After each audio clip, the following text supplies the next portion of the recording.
Peace and positive. This is Amelia A. Otto, aka Emily MC, author of Y'all Not Gonna Make Me Lose My Mind book. And today's topic is on the intentions, awareness, and psychology inside the songs we listen to. Is there such a thing as conscious or unconscious rap? Is there really such a thing as positive and negative music? Now, before we get into some clips from the global community, we're looking at whether bias, preferences, and social conditioning are intentionally or unintentionally negative or positive from the artist to the listener, and also if these same influences further affect the artists themselves. Now, this topic is largely due to one of my rap mentors, Haas, who once told me in conversation, there's no such thing as conscious rap because everyone is conscious. It's about where their conscious is and what they're more conscious of. Now, this low-key blew my mind, and I've been thinking about it for years, so here we go, and peace to the Hassinian. Now, scientifically, it's been widely known, referenced, and studied that there is such a thing as the conscious, subconscious, and unconscious mind. Put simply, these can be seen as what we actively think, what we know but don't consider, and the awareness of our surroundings deep within us, which has to be activated. Modern American and Western culture have been amping up conversations about all these in recent decades, often playing on pre-colonial African, Indian, and Asian philosophies, holistic medicine, and spiritual understandings. Message. So yes, it's true that normalization of higher consciousness talk and keywords like conscious, spiritual, vibes, vibrations, frequency, manifestation have in many ways become as overused as they're still vastly misunderstood, co-opted, used for clicks and clout, minimized, or simplified in service of marketing spiritual identities or law of attraction, law of exposure, law of assumption content. Still, people of all colors, backgrounds, and generations gather around the campfire of these concepts routinely and for good reason.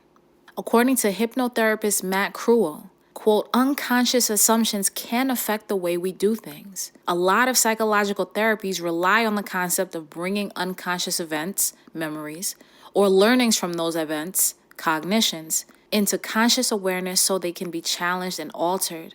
Hypnotherapy also looks to implant, through the mediums of verbal suggestions and imagery, new unconscious beliefs about the world, unquote. Verbal suggestions, imagery, implanting, challenging, altering, you say. Sounds a lot like music to me. Now, many scientists, scholars, and poets have theorized in the last few centuries. I said centuries. That's hundreds of years we've been thinking about our thinking. That the human mind is constantly battling between what some also call the preconscious, conscious, and unconscious mind. Now, what I'm not going to do here is quote because we don't acknowledge that over here. But with the legacy of that generation of thinkers and the advancements of technology in the last 50 years, we've begun realizing new layers and asking more questions. In 1977, a Psychological Review article posed the question, quote, to what extent are people aware of and able to report on the true causes of their behavior, end quote. The answer was, quote, not very well, end quote. Oh man, that reminds me of the Bjork song Human Behavior. It's one of my favorite songs. In 1992, an article in a special issue of American Psychologist got very blunt in asking, quote, is the unconscious smart or dumb? Because unconscious was treated as subliminal, or how smart people are when reacting to stimuli of which they are unaware, end quote. Now, we already covered a bit of this topic in our Day 1 episode on the power of music and the Day 5 episode on the power of words. However, we're going to get a bit deeper and more angular about it on this one. Because with all this attention given to our naturally sensitive brains, and no matter how you compartmentalize music and music artists, the sonic and lyrical arrangements that reach our ears and systems are always low-key wiring or rewiring our minds. Pavle Marinkovic wrote in his 2020 article, quote, your subconscious is being bewitched by music and you don't even know it. What do marketers do with sound to gain customers, end quote. That many marketers use music as a persuasion scheme to get us hooked on a brand, but we usually don't even realize it because most of it happens on a subconscious level, and so we're unaware of its effect on our psyche. He further cited the two usual methods we process music have been known as the high attention pathway and low attention pathway. Each is used differently depending on the strategy at hand. We often hear artists and producers talking about the emotional intentions, creative themes, or the psychological history which births a song. However, it's less common to hear them discussing the strategy behind a song's effect. And this is what we're shining more light on today. Now, some may argue a song is just a song. And why would anyone intentionally create a negative song?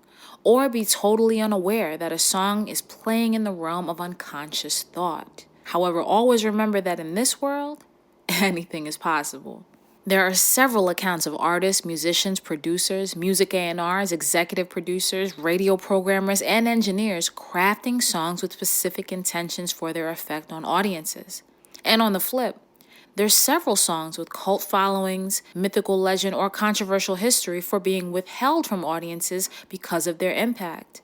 Much like how Aretha Franklin's quite beautiful Daydreaming song was at one point pulled off mainstream radio because its sound effects and vocal harmonies were thought to have a hypnotizing effect.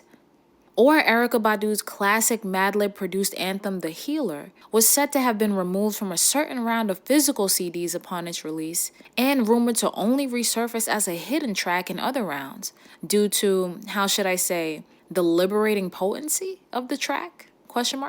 A track which gently boasts above its bombastic, healing, tribal, and steady drums, chimes, and chants that, quote, it's bigger than religion, it's bigger than the government, and this one is for Dilla. Hip hop. Well, I can definitely see just from the name of the concept high and low attention pathways that they absolutely play a role in popular music and even hip hop, especially once the schism of sorts took place, debatably between 1989 and 1993. This is something touched on in the book Hip Hop Decoded, From Its Ancient Origin to Its Modern Day Matrix by Black Dot, which I'll always acknowledge is a huge inspiration on me as a thinker, artist, and writer. In the latter chapters, he discusses the commercial explosion of rap music in the 90s, leading to the division of subgenres by very auspicious names, including that of gangster rap and, yes, conscious rap. Black Dot argues that all the subgenres were artificial lines, in essence drawn to segment the culture, fragment the collective conscious, and make exploitation, control, and imbalance that much easier. The book's blurb to this day reads, quote, warning, this book is not for everyone. If you feel that there's nothing wrong with the current state of hip-hop, then this book is not for you. If you feel that gangster rap, pimpin' hoes, violence, drug and thug activity, and half-naked women in videos has elevated hip-hop as an art form, then this book is definitely not for you. If, on the other hand, you feel that listening to the same songs over and over on the radio that are laced with negative lyrics, watching soft porn or graphically violent videos, are collectively being used as a mind control operation to mentally and spiritually enslave our future generations, then welcome to Hip Hop Decoded. End quote. Now, Yasin Bey, aka Mos Def, has intelligently called hip-hop one of the most challenging things to come across culturally in history, and in 1999 coined a powerful statement on his classic Black on Both Sides album's Fear Not of Man track, in that hip-hop is a reflection of the people. Quote, you know what's gonna happen with hip-hop? Whatever's happening with us. People talk about hip-hop like it's some giant living on the hillside, coming down to visit the townspeople. We are hip-hop. Me, you, everybody, we're hip-hop. So hip-hop is going where we're going. So the next time you ask yourself where hip-hop is going, ask yourself, where am I going? How am I doing? End quote. But what about when people are inherently not doing so well? In the mind, in the psyche, and in the unconscious? Is the music which reflects this then inherently not so good either? Or just a mirror and a news report? And what happens when people who don't live the same lives as those who created the music listen to music about contrasting lifestyles? Hip-hop is as guilty as it's innocent here and as ignorant as it's self-aware, because let me point out, hip-hop has also been commenting and critiquing itself since it began. Could it do a better job? And has all this chat actually amounted to better business, greater self-ownership, communal health, and protection? Well, that's highly debatable. I'll give you that. But comical skits about the proverbial pimp trick gangsta click crew have gone on several albums for years, and there's several think pieces and Twitter threads analyzing the proliferation of the gangsta girl, and ride or die chick in hip-hop. And while Beanie Siegel lent his signature energy on the bold hook for ignorant shit in 2007, quote, this that ignorant shit you like, trick precise. Come on, I got that ignorant you love. End quote. Few will ever let us forget that Jay-Z had already simultaneously told us in 2003's Moment of Clarity that, quote, if skills sold, truth be told, I'd probably be lyrically Talib Kweli. Truthfully, I wanna rhyme like common sense, but I did 5 mil. Ain't been rhyming like common sense. End quote. And all this definitely applies to other genres too, y'all, on all the sides. Sade has been described by many to make healing music and to sound like the pure essence of divine feminine energy in a positive way. Several people commented after the 2021 versus battle between the Isley Brothers and Earth, Wind & Fire that this kind of loving, musically intelligent soul music is sorely missed and largely misunderstood by a generation raised with, quote, gunshots in their R&B, end quote. It's not funny, sorry. Amy Winehouse, while being a prolific artist, songwriter, and modern jazz vocalist, at times, to me, a huge fan, by the way, seemed to be psychologically trapped, if not re-traumatized by many of her own songs, with her enabled alcoholism being only exacerbated by routinely singing live about loss, betrayal, confusion, insecurity, and human suffering. It was a tough thought to reconcile that while her music was giving me emotional release, sonic intimacy, and connection, it might have been harming her. And back to hip-hop, the culture proclaimed once again that hip-hop was dead when D4L's Southern classic Laffy Taffy topped the Billboard Hot 100 en route to going 3 times platinum, a song which has brought joy and playfulness to millions. Now, I for one found it very therapeutic to hear Lil Uzi Vert say, all my friends are dead. I mean, I can relate, but I can't fully dismiss someone's counter-argument to liking or vibing with that song the way I do. It's also been described as death punk. And the phrase death punk has its own connotations and carries its own energies, which could easily be labeled positive or negative, conscious or unconscious, or somewhere in between. And so much has been said about the positive and cultural impact of the Native Tongues Collective, aka the Jungle Brothers, De La Soul, Moni Love, Queen Latifah, Black Sheep, Chi Ali, and A Tribe Called Quest, the latter of which are now in the Rock and Roll Hall of Fame along with Outkast, who are well known for exploring more expansive subject matter in their songs. And even with video vixens and thugs in the videos, still manage to give off evolutionary and positive vibes. Or is that just me? Well, that's my question, isn't it? Are these things subjective, programmed, or natural to objective truths? Is music a neutral reflection of our state of minds, or always created and listened to with deliberate intention? Is there always an embedded positive or negative effect? And is it on the creator, or a loop from the listener? Is it always clearly black and white, or are there gray areas to the consciousness of music? Now, if you're following along with my original book, here's your day 6 quote from page 116. And if you're following along with my workbook, here's prompt number 6. Thank you all for your support of Y'all Not Gonna Make Me Lose My Mind. And without further ado, let's roll the clips and hear from the global community about the intentional and unintentional, positive or negative, conscious or unconscious dynamics in music, and how our recognition or lack of awareness of them affects our psyches, spirits, and mental health. Peace. You know, this consciousness is becoming a trend. Everybody jumping in their third eye bag like it's so new.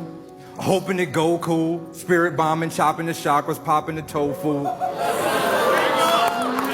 Conscious delight was different. Whole Foods, but they don't get the whole food. GMO wax pack, you don't get the whole food. Vegetarian veggie slow chewed. Can't even talk about cow, it fuck up your whole mood. But it's deeper than that, Tess. It start off with your school, kids TV shots, create the slow moves, hop in your pool, bromine filled with bromine, info so glued, we hope lose, and it seems if they dogging us, it seems. I used to ask myself, why the fuck is everybody asleep? Then I thought about it. Most of these niggas following their dreams. But it's deeper than that.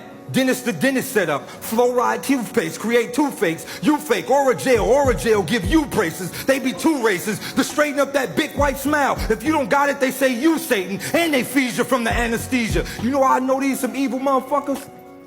Dentist say don't eat sweets, it'll fuck up your teeth, and soon as you leave, he give you a sucker.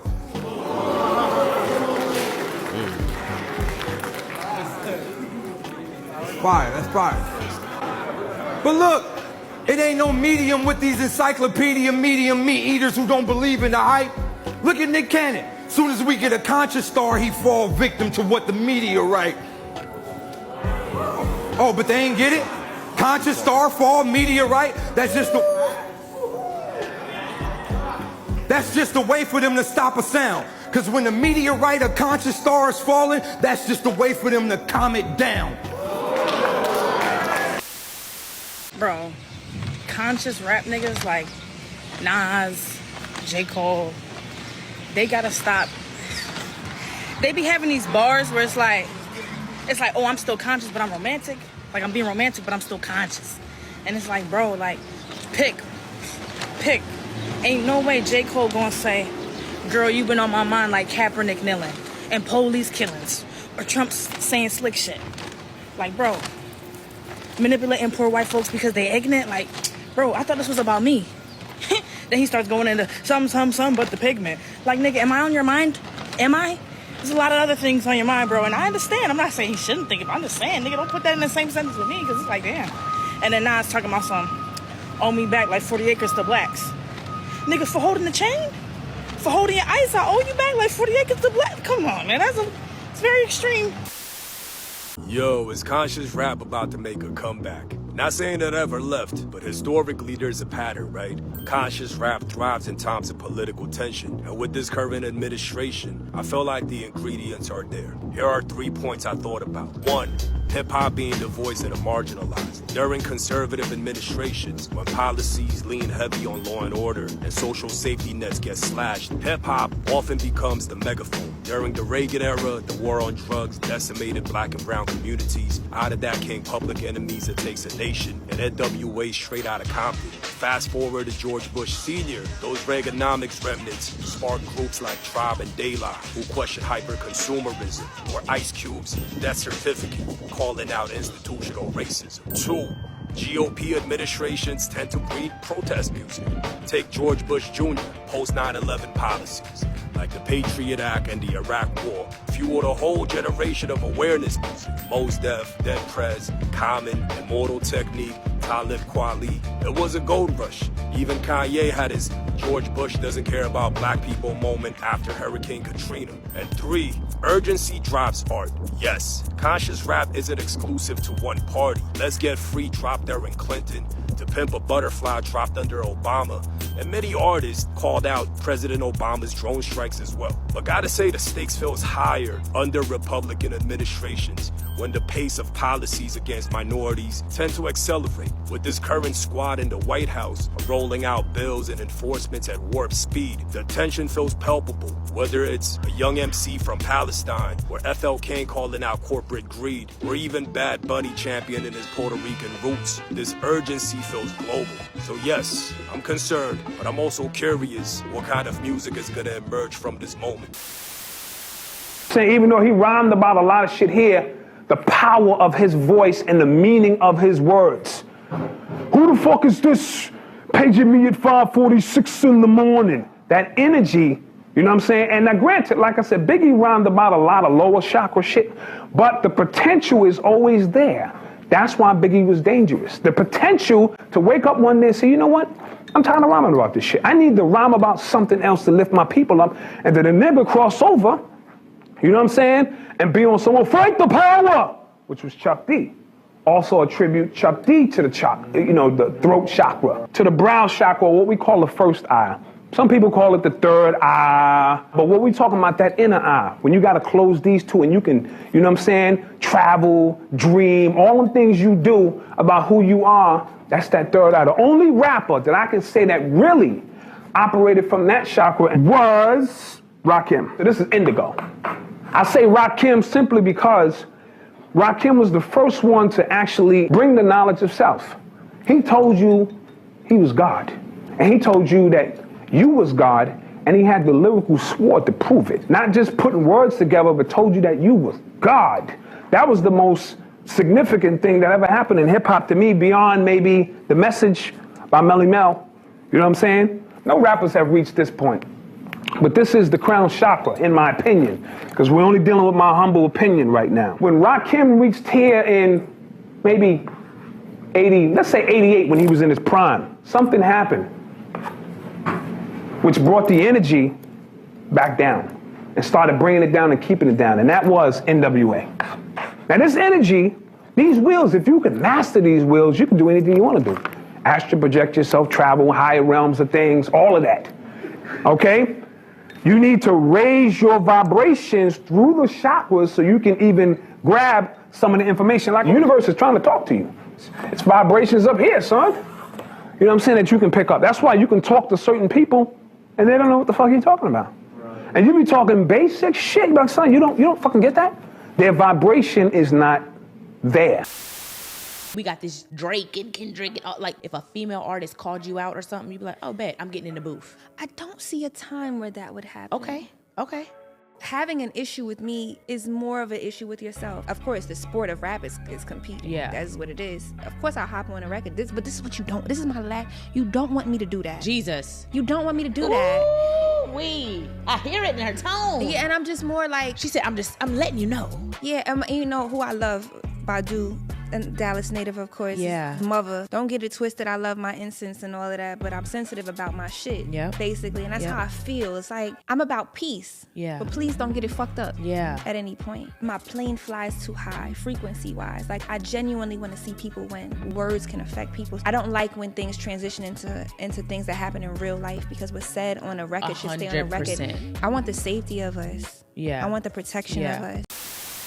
So what started to happen was when Public Enemy, and I remember this vividly, my album was called Knowledge is King. It was going into a whole spiritual space about knowledge and being intelligent. KRS-One was saying Jesus was black. And Public Enemy was saying it takes a nation of millions to hold us back. That's all 88, 89. And by the time we got to 90, the powers that be said this black conscious movement is moving without radio play. It's moving completely underground, and there's an underground subculture of positive, pro-black, intelligent people. We cannot have this movement happening. So the unfortunate part for gangster, quote-unquote gangster rap was they started to handpick what they were going to play. And this is the part that you know. They went from not playing rap because they said it was too edgy and not melodic enough to playing the most profane rap and beeping the curses out. That's how bad they wanted to get that content on the radio. There's nothing on the radio that hasn't been paid for.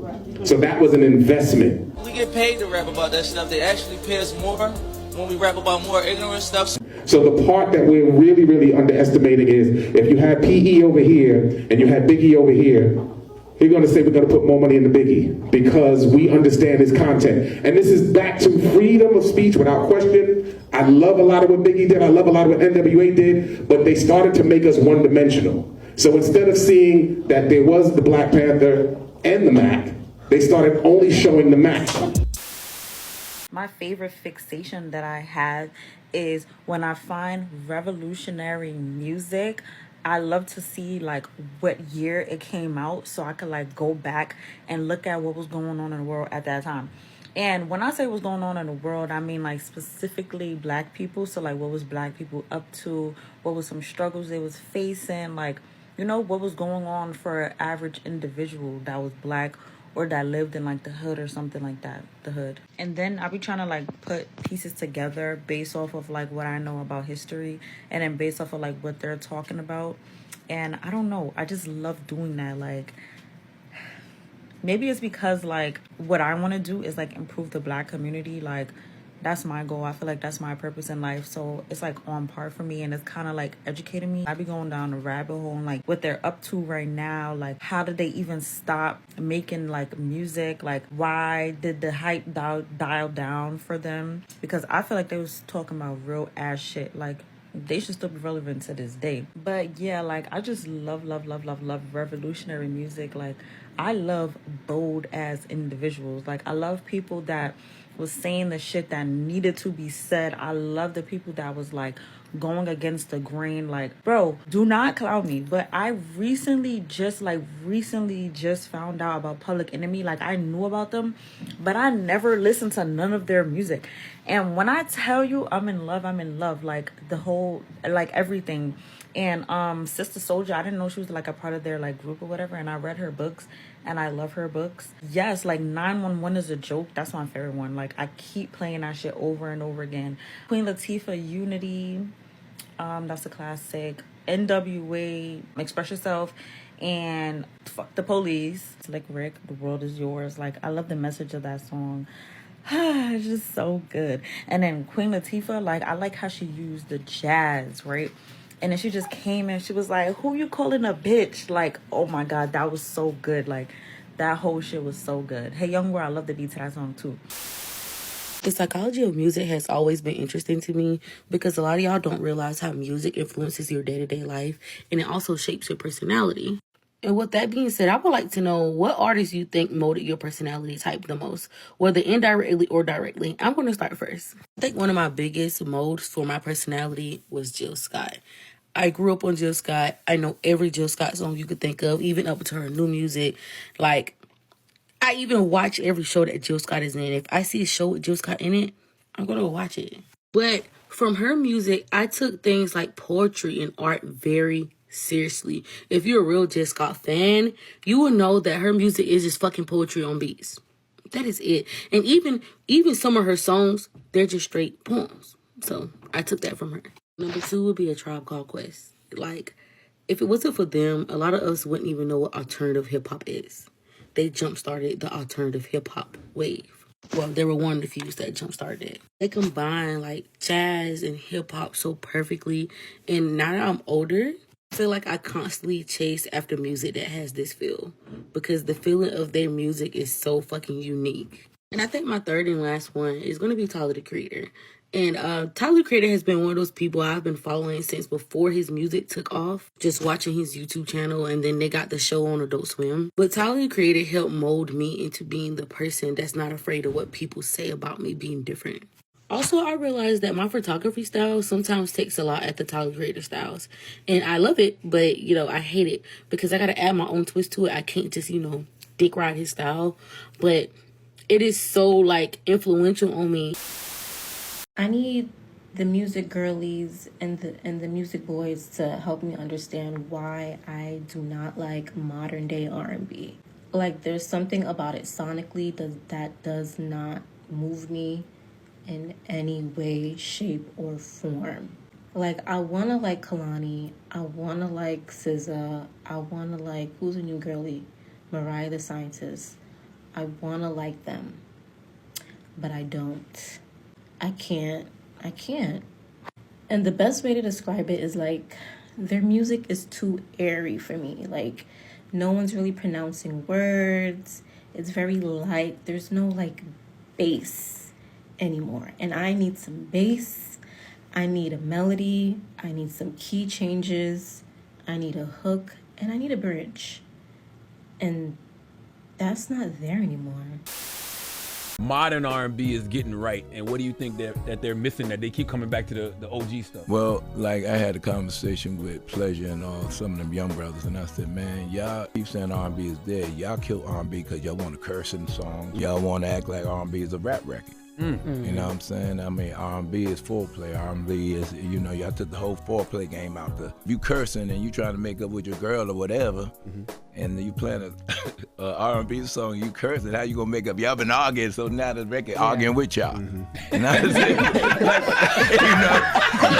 So I'm like, that's not what R&B was about. R&B is to mellow shit out, you know what I'm saying? For y'all to sit down, talk it out. I done killed the game.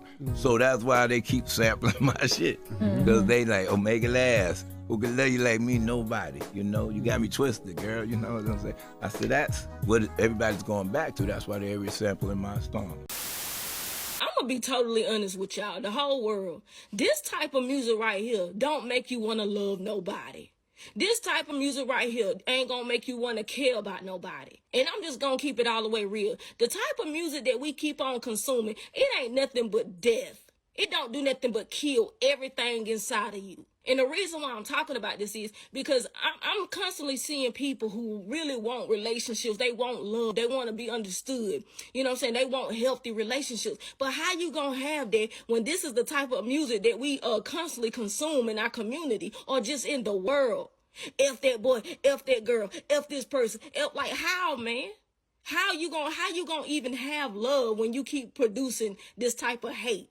You see what I'm saying? That music don't make you care about nobody. Think about it. All it do is continue to keep on causing a rivalry in a division, because when old girl dropped the F and F boy free, guess what? Dudes came out and dropped the F girl free. But once again, see that type of energy go back and forth. Oh, you don't like me, I don't like you either.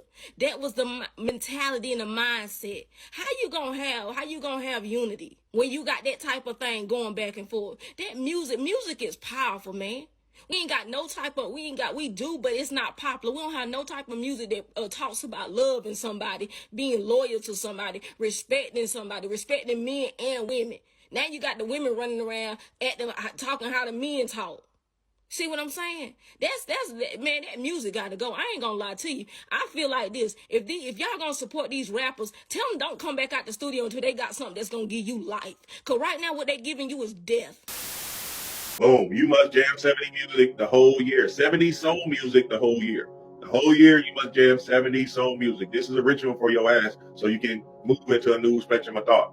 This was the time before the crack and rap gangster image was infiltrated into our consciousness. This was that time, right? That time was the magic time. This is when love and power was being initiated, right? That 70 soul music is the key this year. Trust me, that 70 soul music is going to heal you, right? Especially if you get vinyl tapes. Today, we're going to be talking about how music actually affects you and what you should look out for when listening to these types of tunes and sounds. As everybody knows, sound is just a vibration through the wind. Listening to it in music, it's simply just electromagnetic waves flowing a certain way to vibrate and give you music. Just like how music is, energy is just frequencies and waves. They are no different, as they are actually one in the same. Music is a form of magic, if you will. Taking this into account, you have to realize that music can have a positive and a negative side. That means there are positive sounds, there are positive beats, there's positive lyrics, and there's also negative beats, negative sounds, and negative lyrics. You have to be aware of what you're listening to, otherwise you'll bring in energies that you do not want to live with you. So what exactly does music do to you? It can change your mood. See, it's not about how your mood is being shifted by the music, but how the music actually sticks with you even after listening to the song. There are many songs that will stay catchy and in your head for a very long time, even after listening to it. So please be careful with what music you listen to. This is why it's important to be careful what you listen to. If I play with those frequencies, right, I can target certain parts of the mind, target the frequency to go to certain parts of the mind, and I can literally, if I want you to astral project, right? You know what astral projection is? Yeah. If I want you to astral project, or if I want you to go to sleep, or if I want you to go into a meditative state, I can make my music do that. Melanin also responds to sound frequencies. It helps translate sounds into energy, which makes me think that's why melanated people feel music on such a deep physical, emotional, and spiritual level, because quite literally as a melanated being, you are feeling the music entirely throughout your whole body. And also melanated beings are more sensitive to rhythmic patterns and vibrational healing. So if that's being said, a sound bath technically would be really good for a melanated being, but that makes me wonder as well, when people are saying frequencies of music matters and what people are saying matters because it has an effect, that could actually be true. Because not only does the brain, activate in melanin rich areas if it is experiencing chanting or drums or just music in general, but when people are turning the frequencies to lower frequencies that are not right or saying horrible things in the song, it quite literally is being felt all throughout the melanated being. That makes me wonder if the music that is put out is specifically a way to affect melanated beings, because to know that sounds are literally affecting melanated beings is to know that that can literally be then manipulated. Freedom is the biggest thing I've craved my whole entire life. Literally, as a small child, I was craving not having preschool people tell me what to do. Seriously, kindergarten, I resented being told what to do by adults. I hated school. I used to sit there and think, why do I have to go to school? Why am I not in charge of my own time? That's wrong. Why are the squirrels, they're in charge of their own time? I'm not in charge of my own time. Why?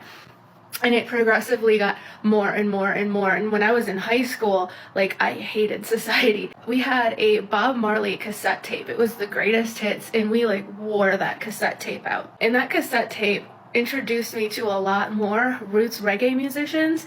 And roots reggae was the first thing in my life that gave me a framework to understand the world that I've lived in, because I always knew something was very, very deeply wrong, but like, how do you even start to pick it apart when you're just so drowning in it? Like, you almost don't even have the words to describe it. And reggae music gave me words to understand the world and the reason why the world is the way that it is. And it was my first teacher. Like, reggae music created the person that I am today. That was, 25 years ago now. I have been on a research. Music is psychology, you see? And if the music does not penetrate the heart, the soul, and the mind, and the body, then you ain't gonna feel it. Because reggae music is not something that you hear, it's something you feel. See, and if you don't feel it, you can't know it. See, it is a spiritual music with spiritual ingredients for spiritual purposes. Reggae is high vibrational music. Nobody's ever listened to reggae and felt worse. So if you're going through it or you just want to raise your frequency in general, then I strongly recommend listening to reggae music. And there's two things that I believe are important when it comes to choosing what music to listen to. Firstly, how does it make you feel? Does it make you angry? Does it make you sad? Or does it make you happy? Does it improve your mood? Secondly, the artist. Who are they? What do they get up to? What do they promote? Are they promoting anger? Are they promoting violence? Or are they promoting peace and love? And you can feel that through their music. This microphone, this is literally the gateway to the world. The gateway to people's vulnerabilities. People have decided I was gonna kill myself. But that song, that gospel song, that R&B song, that inspirational song stopped me from making the decision that I was going to make. I was going to break up with my girl until I heard that song. I was going to file for divorce until I heard that song. My grandmother died, who I loved, who raised me. I couldn't even imagine how I could get through life without my grandmother. But that song healed me and helped me to get through. So while y'all up in it, I'm a bitch, shut the fuck up. Stop playing with music if you're not gonna take this shit more serious. Amy Winehouse could never fucking catch a break, bro. Her song Love is a Losing Game is all about risking your own sanity and peace of mind in the hopes that somebody might love you back if you play this twisted psychological game that we like to call love. Yeah, starting off strong like that, nigga. Buckle your seatbelt. And Amy's love stories were always uneven. Like, she gave them her heart and they gave her shit. But in her mind, that imbalance was love. Like, even if they made her feel terrible, they still made her feel something. And this entire song is kind of like Amy mourning her hope in a way, because she already knows how this game ends, and she's just singing it in a beautiful way to let us know. Amy deserved way better than she fucking got, and I hope that her soul is at ease and peace. But there is a lesson to be learned within this song, because Amy always gives lessons. Sometimes, more often than not, love doesn't heal you, but it makes you realize who you are when you have nothing left to give. And it could be a real teacher. Because it kind of starts you off at a clean slate, like you're at rock bottom, brokenhearted, and all you have left to do is fix yourself. And a lot of times, it takes us to fix ourselves, not a partner. Getting into a relationship with somebody isn't going to fix you. You have to fix yourself and not depend on another motherfucker to fix you. All you do is listen to this damn hoppity hip mess all doggone day. They ain't even singing, just talking all over the music. That ain't no real music. Why y'all music gotta be so violent now? It's just so dark now. And all that doggone cursing, that's not no real music, nephew. Yo, how you listen to all that boring, book-reading, conscious rap? That ain't real rap. They just using rap to judge and preach. Bro, how do you just listen to this stuff non-stop? Yeah, all this auto-tune and mumbling. There's no kind of message or substance. This ain't no real hip-hop. Whereas for Prodigy, he literally risked his life to tell people the truth. This was his last album, The Hegelian Dialectic, and it has a lot of information and knowledge in it. And this is my favorite bar. I put truth in rap music, bitch, you want lies. I put real in rap music, bitch, you want fake. By the time you understand it, it'll be too late. You so caught up in fantasy land, you're so under the spell. I wish you luck, I wish you well. I'm on my how I should have been back in the early 90s, but it's never too late. Don't believe me? Go out there and research the facts yourself, and you'll see what I'm saying. It's nothing but righteous shit. I don't give a fuck what color you are, what culture you from, what religion you believe in. It ain't about that. It's all about you a positive and negative person, son. You know what I'm saying?